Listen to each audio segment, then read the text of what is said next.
I left the city, I've been browsing, treading water that they drowning. My head on a swivel, yeah.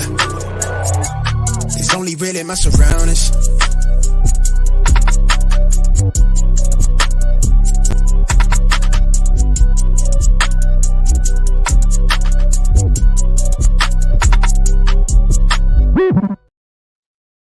Hello and welcome to episode 199 of the Smash Accept podcast.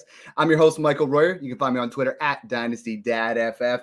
Guys, it is playoff time. You know, we finally got ourselves in an area where it's week 15. It's make or break. A lot of you guys have buys, but other people are saying, hey, what do? I lost Herbert. I potentially lost Jefferson, Stroud. So got two of the best around to go over this and just really come up with some trade scenarios for you guys, from some sleepers, some guys that really throw in your lineup.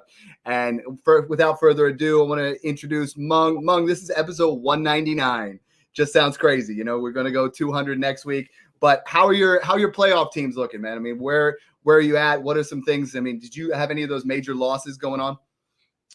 Yeah, it's been good. It's time has flown. I can't believe we're on episode 199, and I can't believe that we are officially into the fantasy playoffs this season already. Feels like just a few weeks ago we were talking about, rookie drafts, and it feels like in just a couple more weeks we're going to be talking about rookie drafts yet again. But overall, my leagues are good. I did miss the playoffs barely in one league, and then I barely got beaten for a first-round bye in another, one up against an Evan Ingram team that happened to be the difference maker. So other than that, though, it's been good, and hopefully all of your guys' teams are playing strongly as well this time of the year. Yeah, I'm pumped. I mean, in 18 leagues, 2 of the 101 or 102, and then the other ones are all in the playoffs. I got to give a shout out to in Smash Accept 6 at Drilling with the Chubb, beat me by less than a point for the high points in there, and that bye. But it's just been an awesome year. It's been fun. It's been challenging. I feel like every year keeps getting more and more challenging with all these injuries, and that's what we're here to try to help you with. I'm seeing my man rocking the Seattle Mariners hat, got that Eckler jersey in the background. Snoog, I mean, this is your first postseason with Smash Accept. This has been a grind, but it's been fun. Tell me a little bit about your teams and, the experience of this year. Yeah, let's start it off with I don't know a single player on the Mariners, so I'm just repping the hat for the colors. Dude, it is nice. I mean, old school Ken Griffey, you can't beat it. I don't know baseball, but yeah, I mean, it's been phenomenal. Like you said, Dad, it's been just an absolute craziness at the quarterback position. I mean, I have like CJ Beathard, Jake Browning, Tommy DeVito, and like Joe Flacco on like all of my benches and all of my leagues. They probably won't touch starting lineup, but it's good to can't get any crazier more injuries than Joe Flacco throwing, multiple touchdowns and 200 plus yards in back-to-back weeks, and he's there. And quarterbacks is the perfect thing. That's a perfect segue right there, Snoog. I mean, I have my weekly rankings coming out here, and after I got Joe Flacco at QB 16. We all would have guessed that, before the season started. But when you go to like QB 18 to 32, it's Jake Browning, Desmond Ridder, Baker Mayfield, Derek Carr, Will Levis, Gardner Minshew. Those are the better options for your back-end QB2 this week. Then you got Aiden O'Connell, Bailey Zappi, Zach Wilson, Nick Mullins, Davis Mills, Bryce Young, Easton Stick, Tommy DeVito, and Mitch Trubisky. Mung, I mean, there's never been a playoffs where we have, if you look at that is literally 12 backup quarterbacks playing right now. I mean, that's absolute insanity. Geno might not start yet on top of that, so you throw in another one there. How do you go about navigating the insanity right now, right? Like, how do you go into this area where most of my teams, and we've talked about in the past, where I have Jalen Hurts and Dak and Josh Allen, and you tried to all season talked about having 2 of these guys, but if you don't have 2 of these guys, how are you navigating that position of those guys I listed from like 18 all the way down to 32 this week?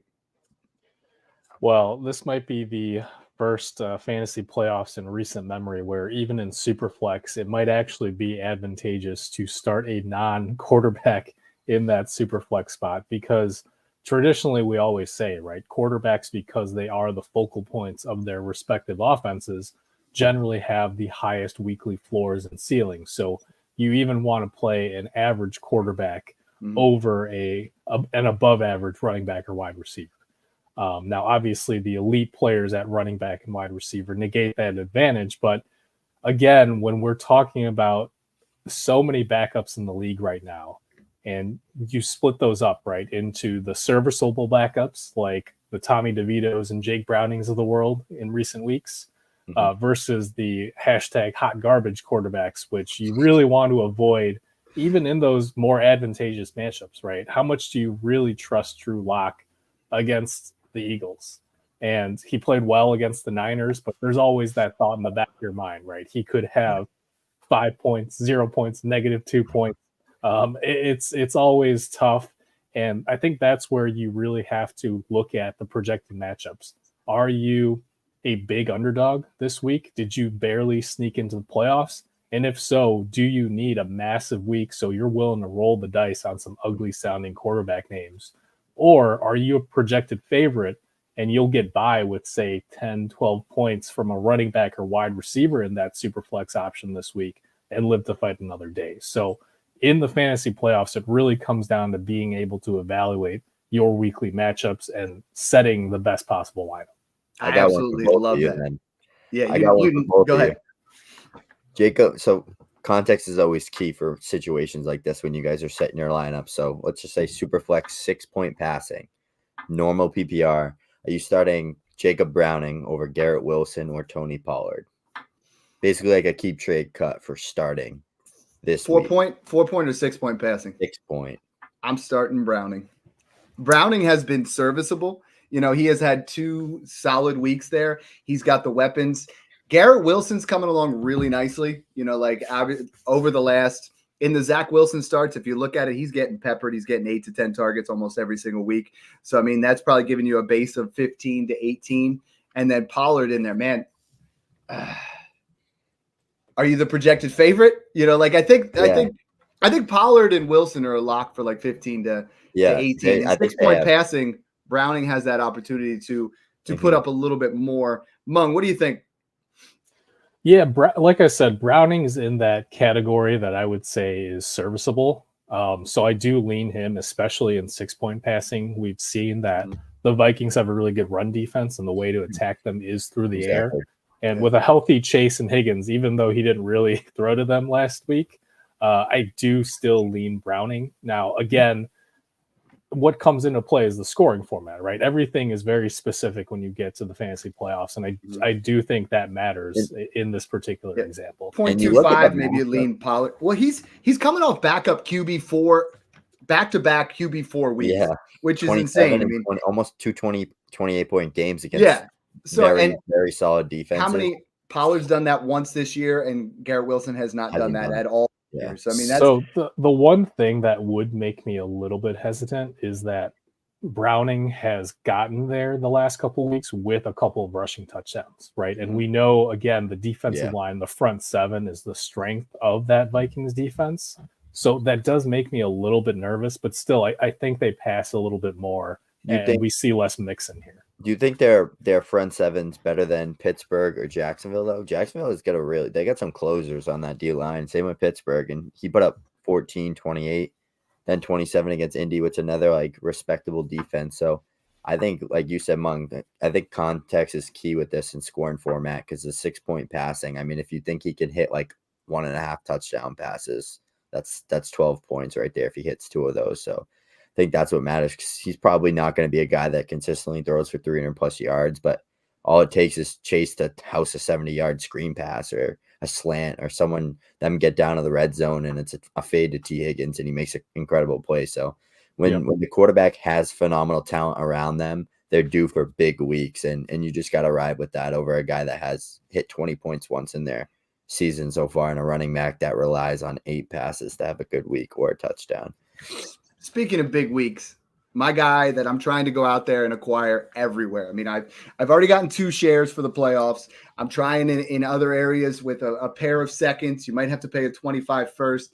Ideally, you give up like a Jerry Jeudy in a second. You get this quarterback. But Sir Matthew Stafford, last 3 weeks, QB7, QB5, QB8, 10 touchdowns to 1 interception. And this week he gets the Washington Commanders, who allow the most fantasy points to quarterbacks.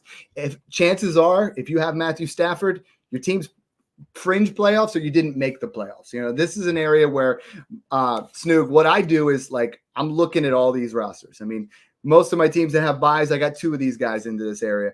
Then I'm looking at the other ones. It's like, what quarterback can I get off this team that isn't going to affect their roster? You know, we always talk about knowing your league mates, looking at someone else's roster, and you say, you know what?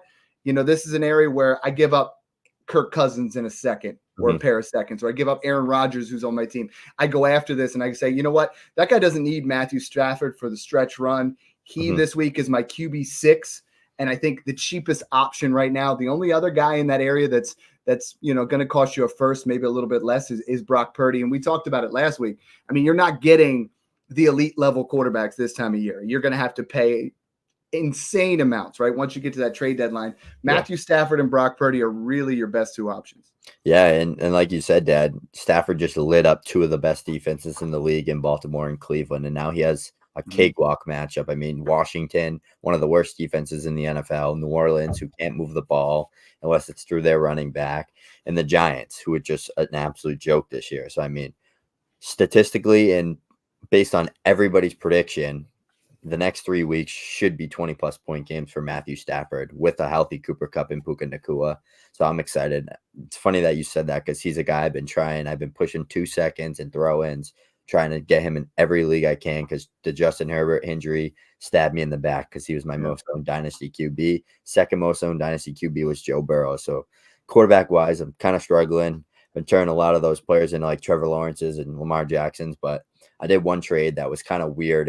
I think I got 224 first and Matt Stafford, and I think it was Mostert for Justin Herbert, and the first was the 103, so I was fine with it. Drake May, Marvin Harrison is my theory there, but I had no choice. I had the first round buy. It's like, am I just gonna throw away $500 or am I gonna push for it and lose a little bit of value? Well, and I think that's we were talking about it backstage a little bit. Is we have that situation right now with both Stroud and Herbert. Now, yes, Stroud.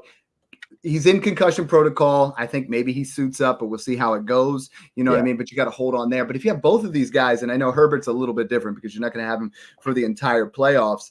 I mean, Mung, this is a scenario where every team that I didn't have that's contending, I'm going after and trying to buy Justin Herbert. You know, when we get these leagues that have no trade deadlines, this is the time where, you know, if you're in that position to win, you're almost selling players sometimes 80 to 90 cents on a dollar because you want to win that money. And it's like, this is that opportunity where you can buy Justin Herbert cheaper than you ever likely will be able to. Yeah, it's not all that different from what we said about Kyler Murray about a year ago, right? This is the time where, as rebuilding teams, you have to understand that you do have some leverage because, to Snoog's point, the contenders have more on the line right now, right? For me, if I get the 104 instead of the 103, I mean, yeah, I'd rather have the 103, but it doesn't mean that I'm losing that much opportunity cost. Whereas if you have made the playoffs and you have already leveraged a lot of picks and younger players to make it to the fantasy playoffs, you really don't want all that to be for nothing, right? And so at this point, you know, I've had offers for some quarterbacks given the state of the league right now and all the injuries, but I've held on to guys like Lamar Jackson. I've even held Matthew Stafford over a second-round rookie pick because I do think that he still has a couple of years left on the tank, and we do see how dangerous he is in this McVay offense, right? So again, this is the time when you have to understand who has the leverage in trade negotiations and also what really are your needs, right? Yes, if you have a good quarterback, maybe you don't need Matthew Stafford for the future, but at the same time, why sell him for cheap when you can just hold him for next year as well? Exactly. Yeah. And all the teams now, that's a great point because all the teams, if it's a good run league, we already know what the draft order is for the bottom 6 teams, right? So you're not vying for any kind of extra positioning or anything like that. I like that a lot. Snoog, you know, if you have Justin Herbert, one thing that I've been advocating to people, and I know it sounds cringy at this time of the year, but you know, it's getting Dak Prescott in a second. You know, it's getting Dak Prescott and an upgrade at wide receiver. The way Dak Prescott has played, and still the community hasn't quite caught up. I mean, literally, he is the MVP frontrunner, in my opinion, the way he has played. He is a top 5 quarterback the rest of the way, if not the number 1 quarterback. I mean, you got to at least kick the tires, right? Like, you were in a scenario where you have Justin Herbert.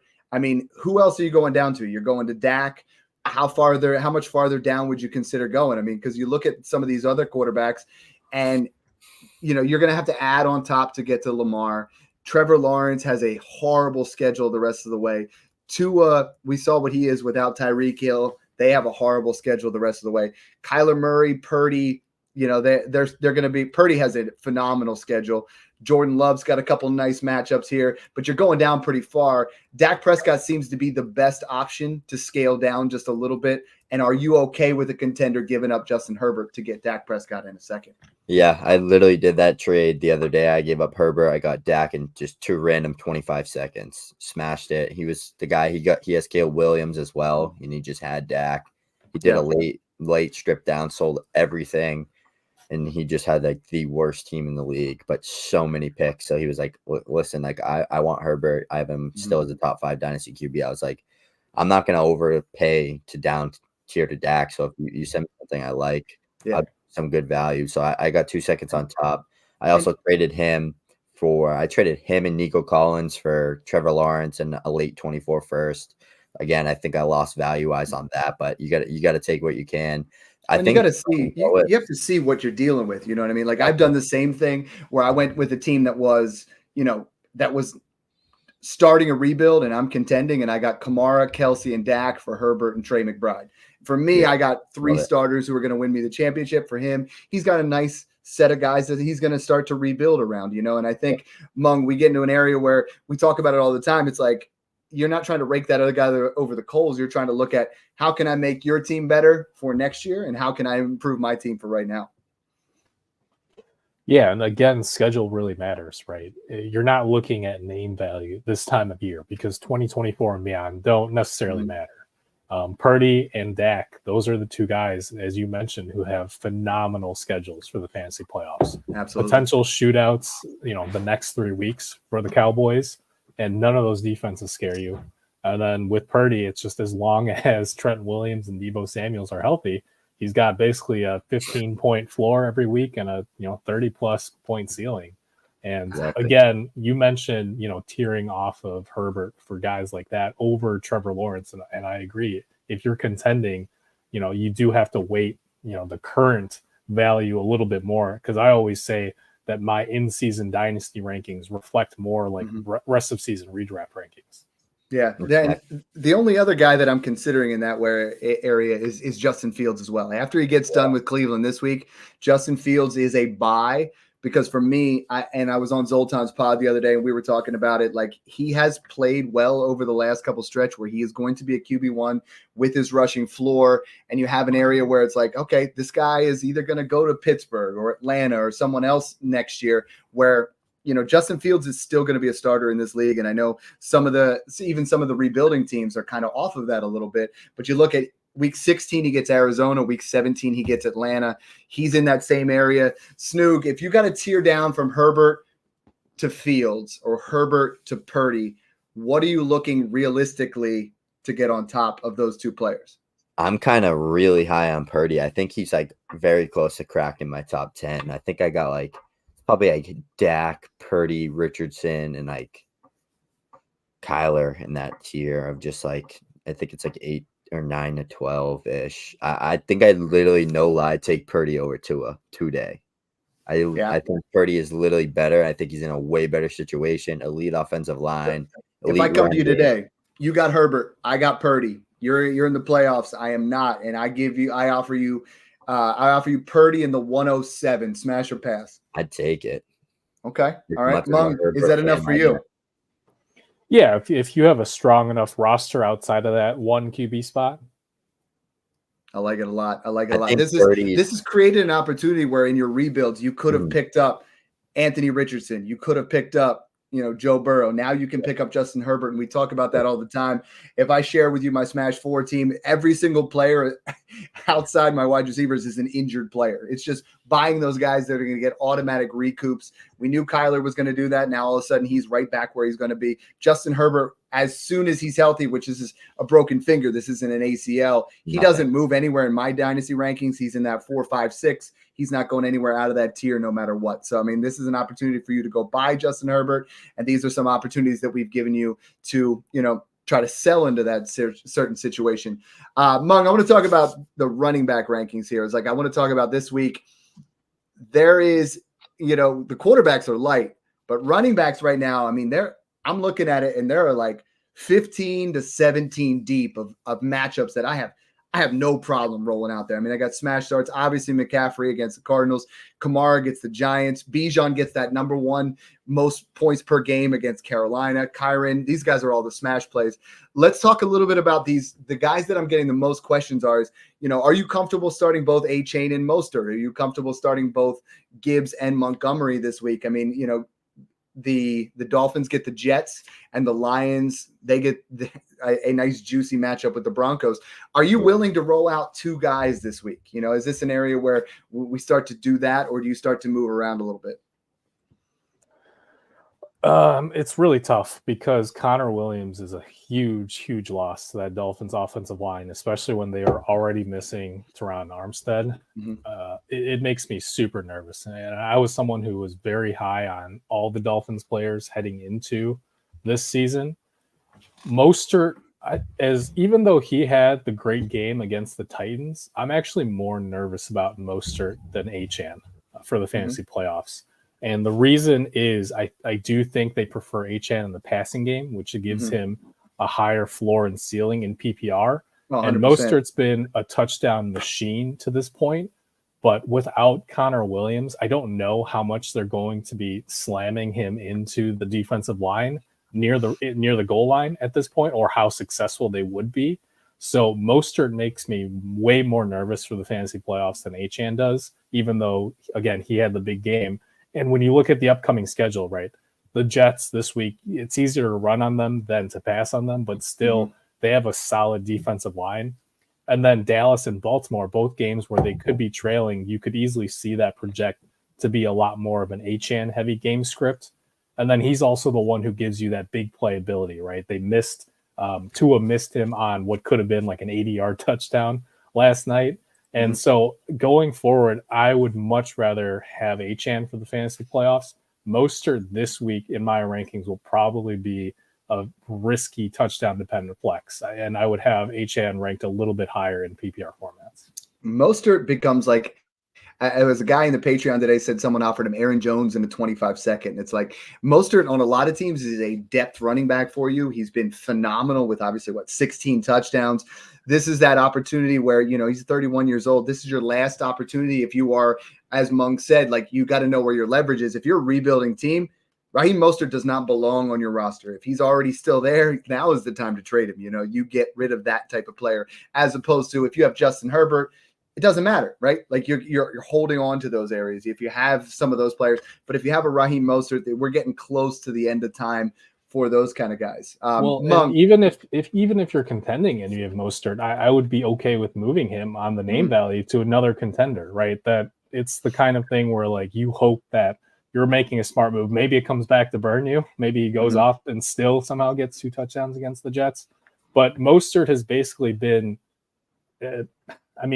not to this extent, because I do think he's a better running back, but he's essentially been Gus Edwards, right? Just cranking out these touchdowns every week after week.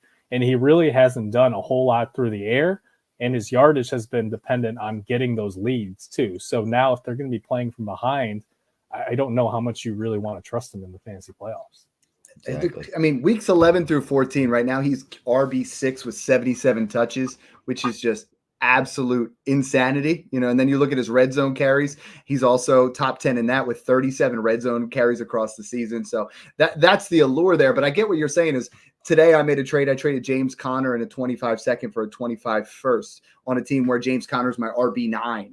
You don't have to just be selling because you're a rebuilding team. You can move those bets where, you're not trying to trade Christian McCaffrey to someone that you might face in the championship, but trading a guy like Raheem Mostert who has a tough schedule. That's actually probably that's probably actually better comparison than Gus Edwards, because outside of that 2 touchdown game against the Steelers, right? How often do you think the Cardinals are going to be leading to set up those game scripts where they are in position to score. And Kyler's so not I doing think that's a great Kyler's not comparison. dumping things off. So that's, again, we've always said go buy James Conner. This is that last opportunity to potentially, sell James Conner and get into those kind of areas. So Snoog, we talk about this a lot where we're really going through, and it's like, I know you and I do this, and we're kind of, degenerates in that, where the last 30 minutes before I go to bed, I'm like scrolling through and I'm like, what kind of trade can I get in? Like, who can I get, and I was like, I got Alvin Kamara for a 25-second last night, and I went through and I made some moves or 25 first, sorry, where I'm like, I'm going through and I'm like, okay, who has Derrick Henry? Because Derrick Henry gets the Texans, where he has over the last 5 games over 1,000 yards and 10 touchdowns. Who has Alvin Kamara? Who has Zach Moss? Zach Moss, I know on paper doesn't look like he had a great week last week, but he had a touchdown nullified. He's getting literally 95% of the snaps, and another guy that's in that area. So I literally go into Sleeper and I type in, I go league by league, and I'm like, who has Kamara? Who has Moss? Who has Derrick Henry? Who has that guy that they don't want on their team if they didn't make the playoffs, that they're going down? Who has Joe Mixon? Who has Kyron Williams? Like, I'm literally going through there, even A.J. Dillon in some situations. I got to find that next piece. And I don't know if you're that same way, but for me, it's like, all right, let's find that guy and let's make a deal. Yeah, that's exactly what I'm going to do after this podcast for like 2 hours, is just go through all my leagues, try to make those type of deals. I like that you highlighted Derrick Henry, because he's someone that's had 3 phenomenal games the past 3 weeks. I think he's scored in every single game, 2 or more touchdowns, 1 or more touchdown. He's just been a lot better than he looks this year in general, getting a lot of touches. When the Titans are in games, Derrick Henry is their whole offense. So that's something to keep an eye on. And like you said, if the Texans don't have CJ Stroud, that's a game that the Titans will win. And it's probably going to be a low scoring, grind the ball out, run the clock, old-fashioned Mike Vrabel game, and it could be like that even when they play against CJ Stroud, just to keep the ball out of Stroud's hands. So I'm excited to see Derrick Henry in the playoffs. He's sitting on the bench in a few of my leagues right now, and I know he's going to drive me crazy and put up 30 points next week. So I got to try to figure out a way to get him into my lineups. But those are guys that, like, if someone missed playoffs and your league doesn't have a deadline and they were like the 6th seed or the 5th seed, they don't want any of those players anymore. Like, their mindset is, what rookies can I draft in the spring? Like, I got to get ready for the rookie draft. They're already moving forward. I like that. Now's your opportunity to move your second if you haven't yet. Move your 24 and 25 second. Move your first now that you know you're a playoff team. These are the moves you got to make, because I don't know about you guys, but I like that paycheck at the end of the year. So go out there and win some money and win your league. Get that bragging rights over your friends, and let's ride. Mung, we talk. Snoog nailed it there, talking about first and seconds. But there's 2 guys that I'm looking at that I've been acquiring everywhere for a pair of thirds that I kind of like over the stretch run here, and I want to get your opinion of one or the other. And for me, that's Ezekiel Elliott and Chuba Hubbard. You look at the amount. Chuba Hubbard is actually, over the last 4 weeks, 81 touches, is 4th in the NFL. And yes, he gets a tough Atlanta Falcons defense this week, but he's going back-to-back 20 carry games. Then you look at Ezekiel Elliott, who also, 61 touches over the last 4 weeks, but 29 touches in week 4, 7 of them being dump offs from Bailey Zappi. And I look at, he plays the Chiefs this week, where I think they're going to be a negative game script with a ton more dump offs. So if you had to choose right now between those 2 bargain bin guys that pair of thirds, which one would you rather buy? It's Zeke, because to me, it's about which offense actually has a better chance to score touchdowns. And as gross as it sounds, are the Patriots better than the Panthers? I think it's still the Patriots. And the reason I say is because, one, I know everybody got super excited about Chuba because he had that blow-up 100-yard, 2-touchdown game against the Bucks a couple weeks ago. But I believe it was either one or both of Lamonte David and Devin White got hurt in that game. So that was just a great coincidence where they happened to get this great rushing matchup. And again, he hasn't been catching quite as many passes in recent weeks. He's become the number 1 running back for Carolina, but Miles Sanders is getting worked in on those passing downs. So I actually don't love Chuba for the next few games. You mentioned the tough rushing matchup against the Falcons this week. A pretty decent matchup against the Packers in week 16, but then at Jacksonville week 17, where they're a pass funnel. And I do think that they're going to need to throw more. Whether or not they're going to be successful remains to be seen. But most of that doesn't really set up to be Chuba Hubbard games to me. Whereas when you look at Zeke, tough matchup against the Chiefs. I don't love it for him this week, but then Denver is the one that you really want to target in week 16, right? That sets up to be a very ground heavy game for Zeke. And then at Buffalo in week 17, it doesn't set up great, but the Bills' run defense has not been great. So even if the Patriots fall behind in that one, I still think you see a heavy dose of Zeke. And if there are any weather concerns, then it really becomes a ground and pound game on both sides potentially. So I much prefer Zeke if you're going to be targeting one of these cheaper running back acquisitions. Yeah, and I think he has a higher ceiling. The thing with Hubbard is that the last 6 weeks, 5 out of the last 6, he's been top 26. So he's right on that fringe RB2 flex. He's a cheap option to throw in there. Zeke is going to give you. This week was RB1 overall. So if you can go out there, Zeke should be the most traded dynasty asset. Period this week. Like he should be moved. If you're a contender, you should be buying. If you're not, you should be selling. It's like this is that same area that we were talking about with those other running backs. Mung, since you've always been our Ravens guy, Keaton Mitchell and Gus Edwards are the questions that I'm getting a lot this week. And it's like Keaton Mitchell has shown the ability to the home run threat. Gus Edwards is always a guy that, has the ability to score 2 touchdowns in any given week. We have some decent shootouts coming up. Are you willing to buy either of those? We get Jacksonville this week, whose run defense is kind of middle of the road, and then we get San Francisco and Miami. Are you willing to put out either of those guys over the fantasy playoffs? Because that's the biggest question I'm getting is like, I have these guys as my fringe flex plays. Are you willing to throw them out there? It depends on costs, of course. I don't love it. I think Miami in week 17 is the matchup to target, right? Potential shootout there. And if they play from a lead, I think that's when you might get a heavier dose of Gus Edwards and Keaton Mitchell. It's interesting because we saw a lot of Justice Hill this past week, and he'd really been phased out because the Ravens were actually trailing for a lot of that game against the Rams, surprisingly enough. So I believe Kyle Hamilton is day-to-day, but he would be a big piece to lose on defense if he were to miss any time. And their defense in general has been really good in certain games and not so great in others.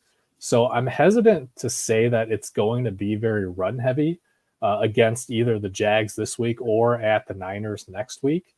So for me, I probably would not invest in those guys until after the fantasy semifinals. I love it.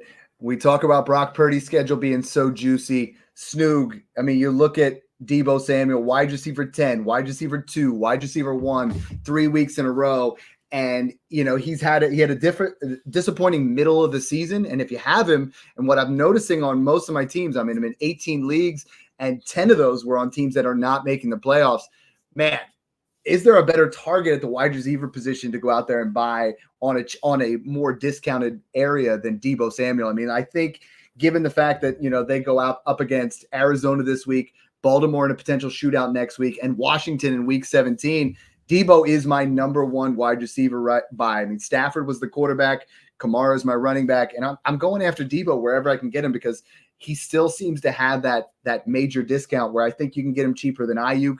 You look on Keep Trade Cut, and I think right now they have him at wide receiver 19 or 20. And I think right now Deebo Samuel is a screaming buy. Yeah, I think so too. He's a phenomenal player. And like you guys said, there's a tough schedule coming up for the 49ers. They need to keep winning games. They need that bye. So I truly think Deebo's going to continue to eat. He seems like he's fully healthy now. He's using the run game and he's using the passing game. They're getting creative with him, and he's a player that can produce ridiculous numbers on low volume. So I'm excited to see him turn up because he is one of those game-changing players, and take advantage of the sell high on him too if you're rebuilding or if you just got knocked out of the playoffs. I got Jalen Waddle for Deebo in a league that I got knocked out of the playoffs, and I think it was the number 2 9. Yeah, it was in Smash 9. I saw him. Thanks for beefing up.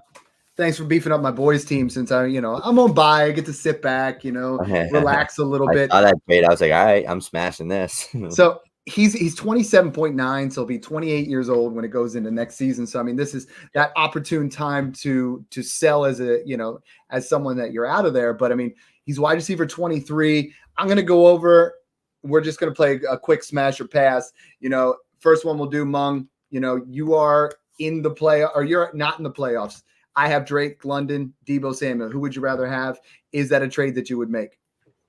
Yeah, I think that's a win-win for both sides. T. Higgins.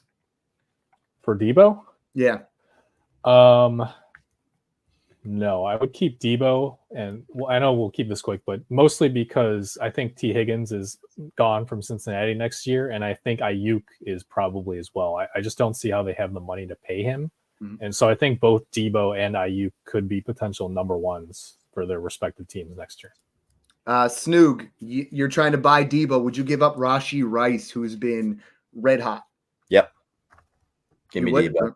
Okay. I'm gonna get real tricky here on you right now. Okay. So you really need this. Tank Dell's on your team. Would you give up Tank Dell and a third for Deebo in a second? If I'm on the bye and I just need those 2 weeks to lock in that ship and I'm confident in my team, I'd do it. But otherwise, let's talk about that, because if you're on the bye, you should not be buying. I have had so many experiences where in week 15 I'm on the bye and I buy the guy that gets injured in week 15, and you're just like, I just lost, right? Absolutely. Like I lost value to give up Tank Dell. Now all of a sudden I'm going to lose again, because then I'm going to have to sell Deebo at a fraction of the cost. And then what do you do? You're moving way down. You're going to possibly move into an area of this next guy, which I hate to even say it. Snoog, Keenan Allen, what are we doing? Like, Keenan Allen has been unbelievable this year. Unbelievable. But Easton Stick is the quarterback now, which is great for Austin Eckler. You saw the dump off game. Like, he is going to catch 7 to 10 passes like every week. He's going to be, as long as he's healthy out there.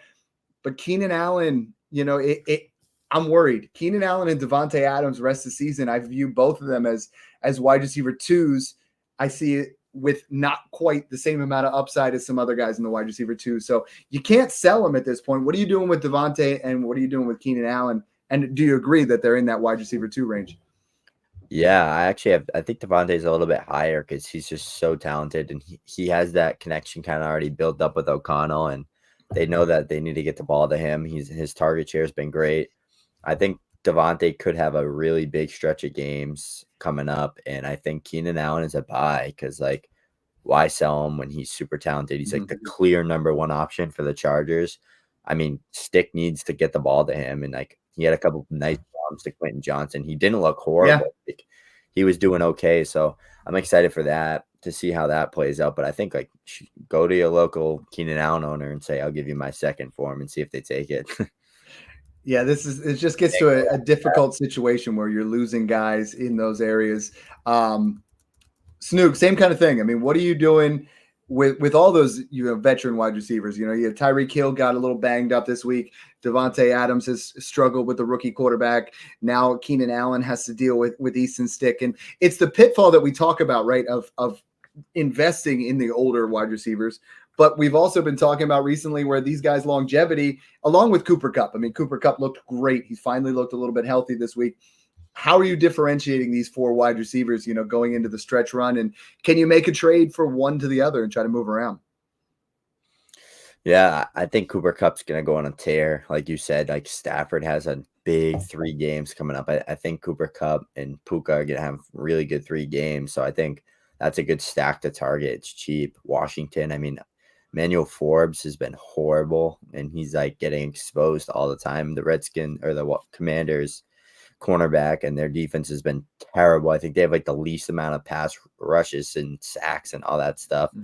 And I also think that there's a real world scenario where Kupp is back to that 10 plus target range where he's just dropping 20 bombs left and right. So if there's a week that he's going to have a big week and coming out of that slot, I think it's going to be the next few. So that's a guy that I would go. People are probably sick of him too. He's been so bad. And then the past 2 weeks, he was great. Maybe 2 seconds gets you Cooper Kupp on your team, or maybe Kupp in a second for a late first. So just like Adams and Keenan, I think. Mung, we look at keep trade cut right now. Wide receiver 27, 28, and 29. Devontae Adams, Keenan Allen, Mike Evans. Keep trade cut between Adams, Keenan, and Mike Evans. Keep Keenan, trade Evans, cut Adams. Any specific reason on the Keenan? Yeah, I think just because the volume's going to be there for him. We saw with Easton Stick, he's not afraid to just give it to Eckler and Keenan. So I think that gives him a decent PPR floor. Adams, I would, what did I say? I would trade Mike Evans because I think the perception on him is still very high, and he's been the go-to guy for Baker Mayfield. But I think he's going to be really good the next 2 weeks.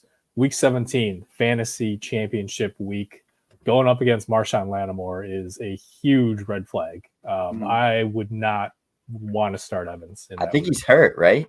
Isn't he done for the year? Oh, actually, yeah. Lattimore's on IR right now. Hey, right. Fire him up, man. Evans is that guy. I was thinking AJ Terrell because they just played Atlanta. Never mind. I take Alontae that back. Taylor, though. Alontae Taylor's been nasty. He's like their He's young been good corner. too, Yeah. but Lattimore in particular seems to just have Evans' number. So I take that back then. I would keep Evans. Good catch. You got to fire him up, man. He's like a lock in there every now and then. In that playoffs, he puts up 30 points. Let's all name one wide receiver here who you'd be willing to buy for a contender that costs you less than a first.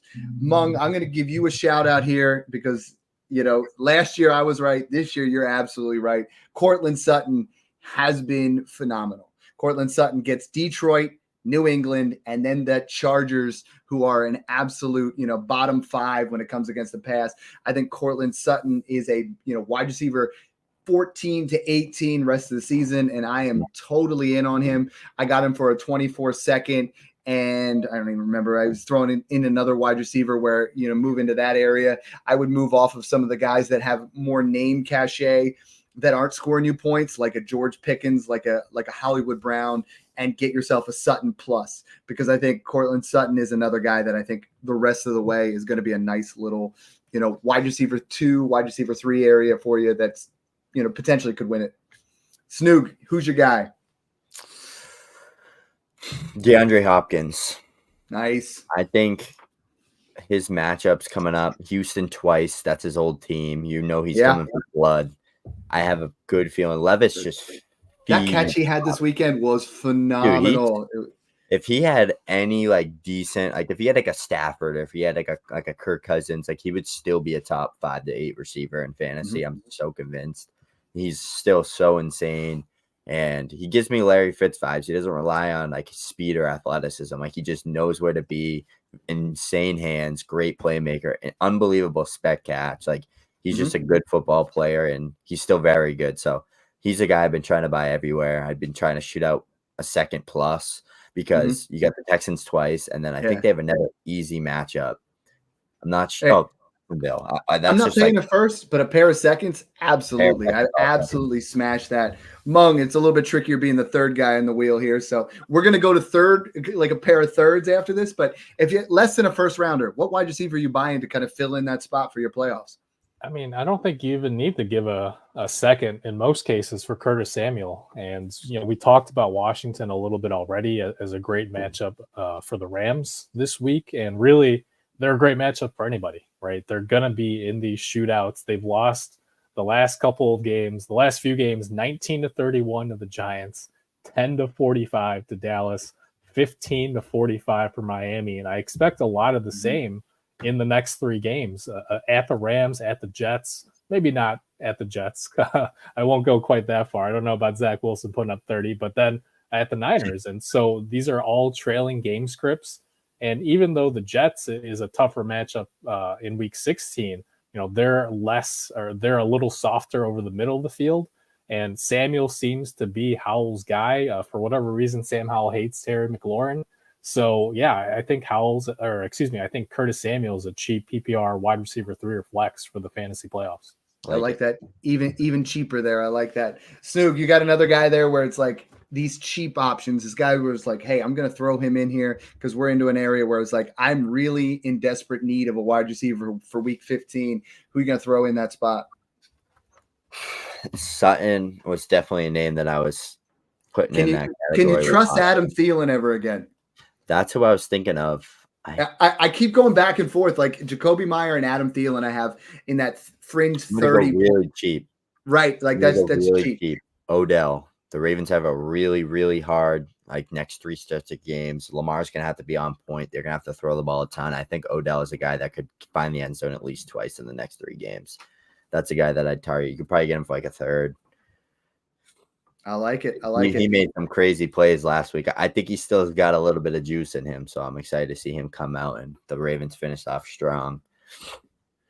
The tight end position is interesting down the stretch because we look at, I mean, I think the tight end position has gone from the wasteland to, okay, there's a legitimate 12 to 14 options where I don't mind putting them out there. I mean, you know, Kelsey, Hawkinson, Laporta, Kittle, McBride, they're winning it for you. Ingram just put up a 40 burger if you play in 1.75 premium. Ferguson's been real good. David Njoku had a really big week. Isaiah Likely, a big week. Kincaid still serviceable. Goddard, Komet, Pitts, Freiermuth. I mean, we're in a position now, Mung, where it's like tight end isn't that big of a worry. But when you're on that playoff team, I mean, who are you going after? What's that best tight end available for you to try to look at things from either a bargain standpoint or an area where you're an all-in contender? Yeah, I think everybody pretty much hates Darren Waller now, right? 2 back-to-back years where all he does is get hurt. Yeah. And look, if you like Tommy DeVito, you kind of like Darren Waller, right? And he gets an amazing fantasy playoff schedule against defenses that give up a ton of yards and catches to tight ends over the middle of the field. So if, knock on wood, if his hamstring is healthy, Waller could still potentially be that top 10 tight end that a lot of people wanted him to be earlier in August and September. And, you know, he's probably super cheap right now, right? Mm-hmm. Who still wants to see Darren Waller's name on their roster, especially if they're not in the fantasy playoffs? Nobody's expecting him to do much in 2024. So late second, you might even get him for less than a second in some league. Keep Trade Cut has him at tight end 22.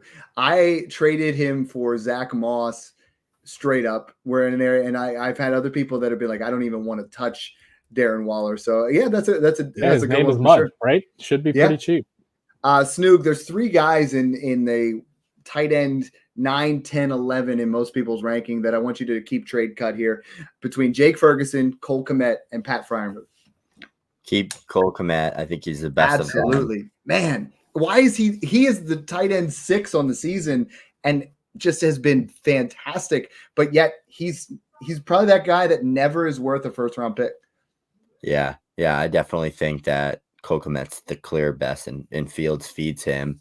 He has a good chance at scoring every week too. I think you got to definitely next is going to be Ferguson. I'd trade Ferguson. Really high end touchdown upside. For some reason, he seems like he drops everything. Like every time I'm watching him, I feel like he just drops a touchdown pass. So he should have way more touchdowns than he did.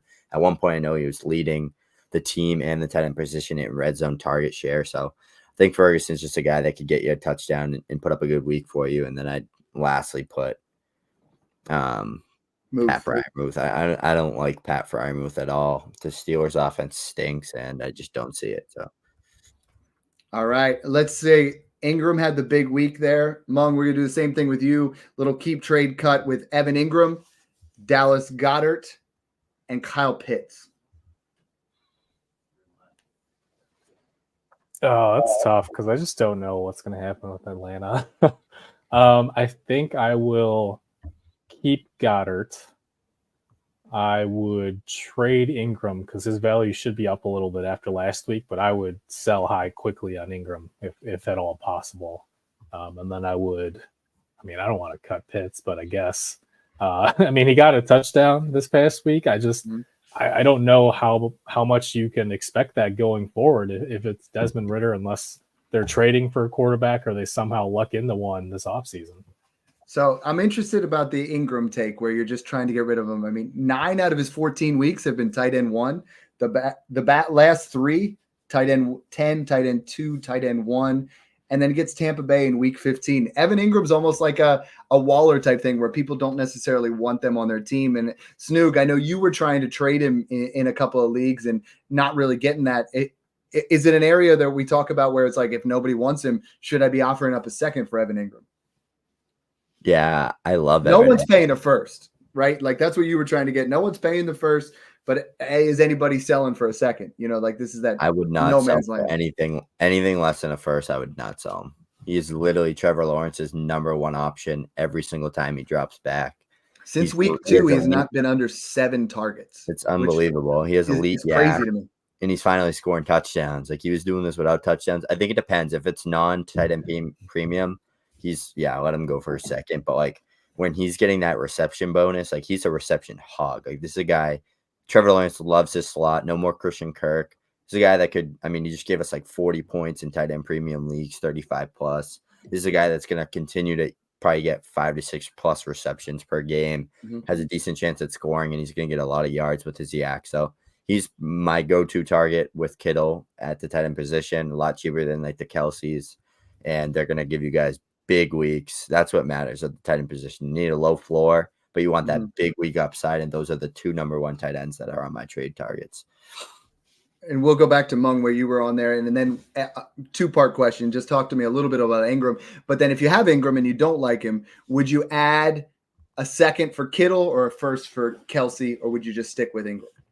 Yeah, I would be looking to sell Ingram high on that 2 touchdown game. He has had a lot of receptions, so he's stuck in that, reliable back end tight end 1 in PPR. Yeah. But again, right prior to week 13, 0 touchdowns on the year. Lawrence just doesn't look at him in the red zone. They use ETN a lot near the goal line, right? And then Lawrence also has that rushing upside in the red zone as well.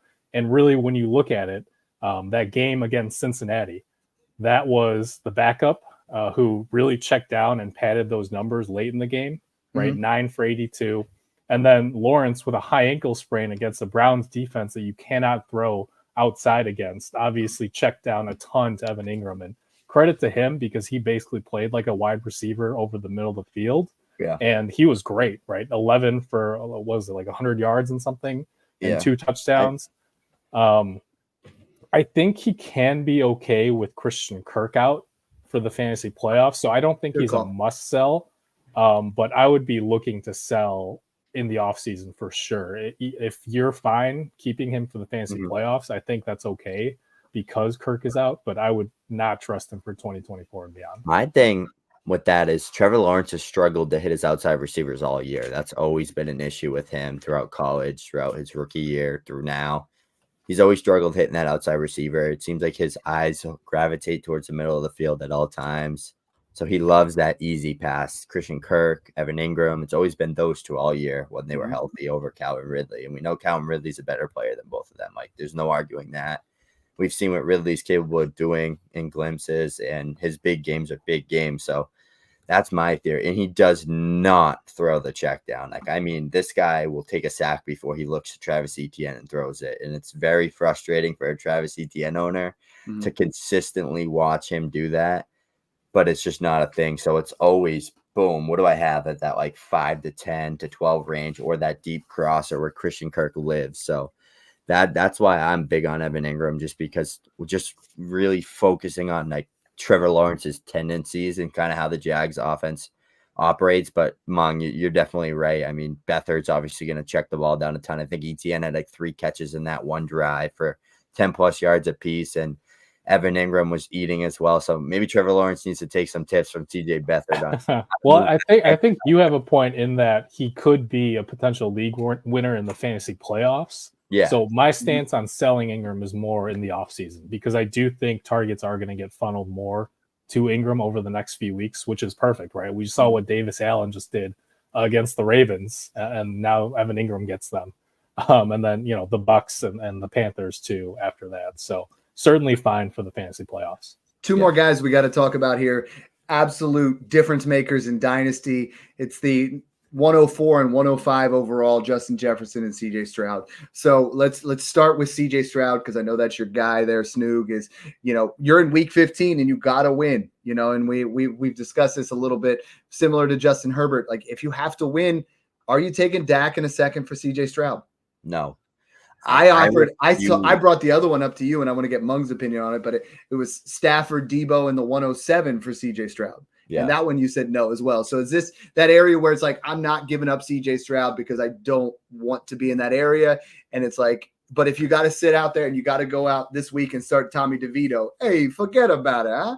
But you got to get into that area. It's like, Are you willing to do Yeah, that? You know? So I'll tell you guys exactly what I told every single person that came to me trying to buy Justin Herbert off me. I will not get absolutely fleeced on a deal for one of the best players in Superflex Dynasty formats. I will rather go and buy Matt Stafford and give up a first before I give up CJ Stroud for Dak 1-for-1. I know. But let's So that's my stance on that. Purdy and Stafford are already in the it. playoffs. Let's say they're already there, and that's what's sitting in front of you. Is it Dak in a second?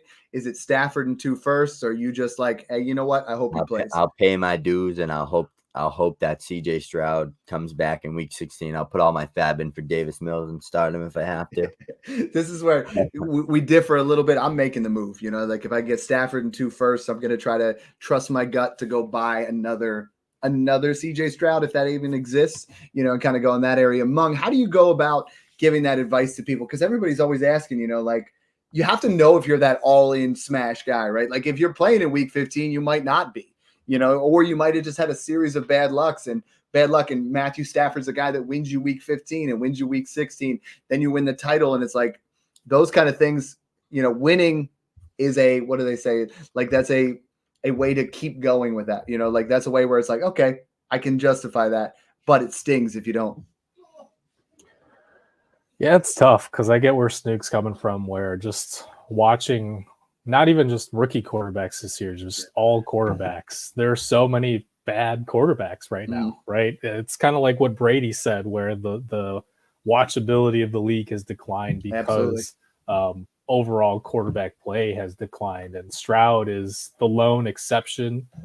He's kind of the shining star of the league, right? He's on almost a I guess Mahomes type trajectory, but also you have to be a little bit cautious because at one point Baker Mayfield was on that trajectory after his rookie season. But Stroud has been so much better than even Mayfield was that season because the way that he is able to move around the pocket and then still hit guys downfield is, even for a veteran quarterback, that would be impressive. But for a rookie coming in behind an offensive line that was injured for most of the year, right? They just got some pieces back. I mean, yeah, I think I would rather overpay and give up like a lot for a Russell Wilson or Matthew Stafford to get me through week 15 than to move Stroud for cheap. Now, Dak in a first, I would definitely consider. Or Dak plus a couple seconds might sway me. But again, this really comes down to, are you a pretty good playoff contender or are you the team to beat this year? Right? Because you have to look at the other teams in the playoffs.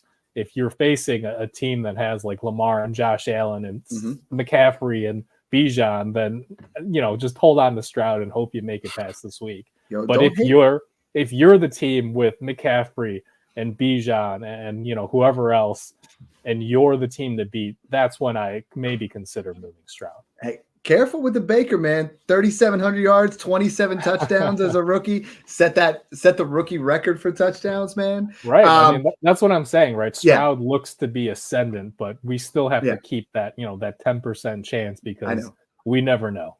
Jefferson is the interesting one as well. You know, the bruised chest. They said he's day to day. If he doesn't suit up this week, I mean, would you right now among trade CeeDee Lamb for Justin Jefferson straight, given your playoff spot? If you're a strong enough contender, I would take Lamb. AJ Brown in a second. Yeah, I mean, Lamb is phenomenal. Brown is phenomenal. He's in that exact same tier. How far down do we got to go? Tyreek Hill in a first. It's tough with the ankle injury. I would have said in a heartbeat a week ago or even a day or two ago. Now with potentially, it sounds like maybe a high ankle sprain, low ankle sprain. We're not really sure. That's one I'd probably stay away from for right now. Snoog, Puka Nacua, DJ Moore, either of them, and 2 firsts for Justin Jefferson. So I get both receivers or one? No, one of them. I would take DJ Moore in 2 first. I'm so high on DJ Moore, and DJ I Moore think people are too low. They're I too think we're low gonna on get him. Gale Williams throwing the ball, and Yeah. at the worst, which is a very good worst, Yeah. is Justin Fields, where he's been so elite with. So yeah, DJ Moore is a Yeah.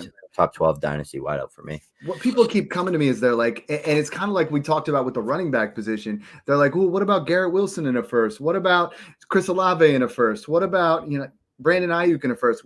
You're not getting the same production. It's not like we're talking about you're going out there and buying a guy that's going to win you the championship. You're going to buy a guy who's going to keep you in that same area. But then next year, you're going to be like, dang, Justin Jefferson just broke 2,000 yards like he was on pace to do this year. Yeah. So like that's that tricky part. It's Brown, it's Hill, even Jamar Chase. I don't think I would do even up just because it's like, he has obviously struggled without Joe Burrow. So it's a difficult scenario. If you guys have questions on any of those, make sure you guys hit us up. I'm going to let you guys each close with what you guys have going on. And, any parting shots like we always get, Mung, at that 1 hour mark, a guy to throw in there. We'll start with you, buddy.